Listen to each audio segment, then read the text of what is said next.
আসি আজকে হচ্ছে আউশের বীজতলায়। তা আমরা আউশের যে আমাদের এটা হচ্ছে বৃধান 98 এর একটা বীজতলা।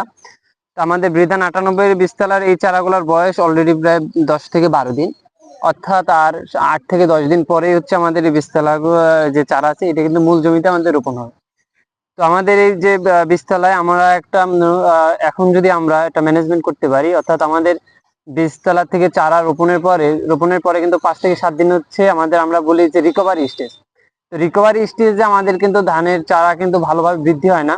এই জন্য আমরা কৃষকদেরকে পরামর্শ দিয়ে থাকি যে বীজতলা থেকে মূল জমিতে রোপণের 7 থেকে 10 দিন আগে জমিতে শতক প্রতি 200 গ্রাম করে যদি ইউরিয়া সার দিয়ে দেওয়া যায়, বীজতলায় যদি ইউরিয়া সার দিয়ে দেওয়া যায়, তাহলে দেখা গেলো যে এই যে রিকভারি স্টেজের যে স্টেজটা সেই স্টেজটা থেকে আমাদের ধানের যে চারাটা সেটা কিন্তু লাঘব হয়, যার কারণে এর যে গ্রোথটা থাকে গ্রোথটা কিন্তু আর কমে না, অর্থাৎ গ্রোথটা একই রকমের থাকে।